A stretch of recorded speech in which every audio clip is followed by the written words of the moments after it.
Hi cuties! So, is reverse dysphoria real? That is, if a cis person, somebody who isn't trans, who doesn't have dysphoria, starts taking hormones, will they develop dysphoria? Will they feel dysphoria about their changes? It turns out this is a little more complicated to answer. It's not that straightforward. I myself transitioned without dysphoria. I myself am not a, quote, real trans person, unquote.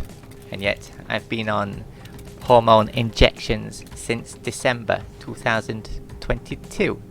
And there's been no reverse dysphoria. I don't get dysphoria from seeing the changes. In fact, the more changes I see, the happier I get. I've embraced my changes. And I'm excited to see more in the future. In fact, I plan to have facial feminization surgery in the future. So that suggests reverse dysphoria isn't real. That a cis person, which basically I was. I was just a self-hating cis guy. I transitioned as a form of persona and ego suicide. And I wasn't transitioning to be a girl as such, I was just transitioning to erase the guy who I was. So does that mean reverse dysphoria is not real? Not necessarily. I think one's intent and happiness in life as who they are plays a huge role in this. As I said, I was a self-hating guy. I literally hated it. I wanted to suicide, but the thing is, I felt at that time that I didn't deserve the eternal peace that would come with that. I wanted to make myself suffer for my past sins, and to me, transitioning was the best way to do that. Turn myself into something that my past self would have been bigoted against, right? Take note that when I first started transitioning, I was also an undiagnosed schizophrenic, so that explains that. But it was sort of a few months after I started hormones, I realized I was happy. I mean, I was calmer. I've not forgiven myself for my past. I don't think I ever will. But I was sort of able to move on because I realized I really was a different person. The emotional and mental changes of hormones is what I enjoy the most, more than the physical changes. Though the physical changes are really nice because it matches the way that I feel inside now. I mean, now I do want to be a girl. I mean, I want facial feminization surgery in the future. I want voice feminization surgery. I want voice training when I can afford it. I've got an electrolysis appointment on the 20th, so I'm all in now. But it didn't start that way. So I do think intent and one's own comfort about who and what they are, and I didn't have a solid anchor to who I was, because I hated who I was so much. I didn't care. I mean, that was the point of transitioning to me, so I didn't have to be him anymore. So I really enjoy being this new person. So I believe that's why I don't experience this reverse dysphoria. But I think a normal cis person who's comfortable as who they are, and they have a strong anchor to their gender identity, especially if they tie their sexuality to their identity, as many cis people do, especially heteronormative cis people. They tend to do that. They tie their sexuality to their gender identity. I believe if they were secretly given hormones, I believe they would be horrified to see the changes, and they'd feel uncomfortable in their own skin at the changes inside, you know, the emotional and mental changes that I talked about.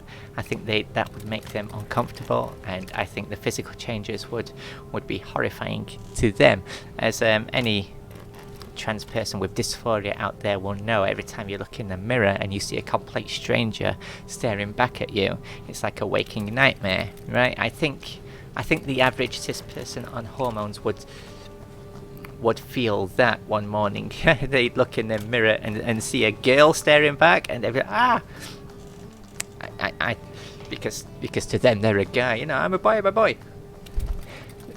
They would feel that dysphoria then. But I think somebody without that strong anchor to who they are, that they don't really care for their current gender identity, and they don't really care much about their sexuality, or at least they don't tie sexuality to gender identity like cis people do. I think they'd feel more comfortable seeing the changes, and I think people such as like me, I think they'd embrace it, so not feel that dysphoria. They'd just enjoy the ride, so to speak. I was actually hoping to find some kind of research or study on this, and I fell short. Surprisingly, there isn't really anything on this except some Nazi who took 2 kids and he brought the boy up as a girl and brought the girl up as a boy. They did experience this reverse dysphoria because it was done forcibly, as I said, and the boy knew he was a boy and the girl knew she was a girl. So when they were forced to live as the other sex, they did feel that reverse dysphoria. But I don't really want to go into that study due to who did it.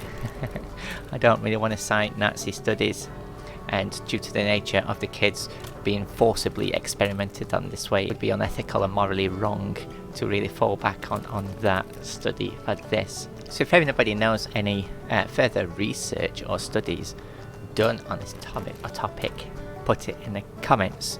But mate, I believe it's all down to how strong your ties are to your current gender identity, whether or not you experience dysphoria or not when on hormones. And I think it's important to distinguish reverse dysphoria from trans regret too.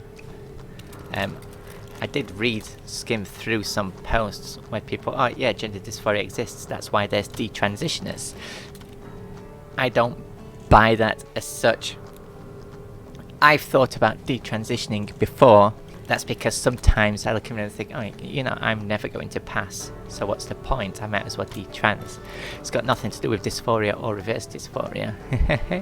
It's just that now I'm in this, I'd like to pass. I don't really want to be visibly trans all my life. I want to be a girl now. So that thought has popped into my head time to time. I think, you know, maybe I should just detrans and be a HRT femboy kind of thing. And I think that's the kind of thing a lot of trans people think and go through, and I think that's why a lot of them detransition too, because they think, you know, this isn't working for me. I'm never going to pass as the opposite sex, so what's the point? I might as well just detrans. I have noticed though, the majority of detransitioners seem to be F2Ms. Now I don't know what's going on there, but I suspect a lot of F2Ms think they're going to transition into an anime boy, and then when they realise they're transitioning into their dad, the horror sets in. You know, you're just going to be a balding old man. So they detrans. I don't really blame them, really. Who wants to be a balding old man? But I don't think we can really tie that to reverse dysphoria as such, because had they transitioned into, you know, the cute dorky boy that they were hoping to transition to, they'd have been happy. So I think this detransition is more fueled by dysmorphia. I'd like to say more by dysmorphia than dysphoria.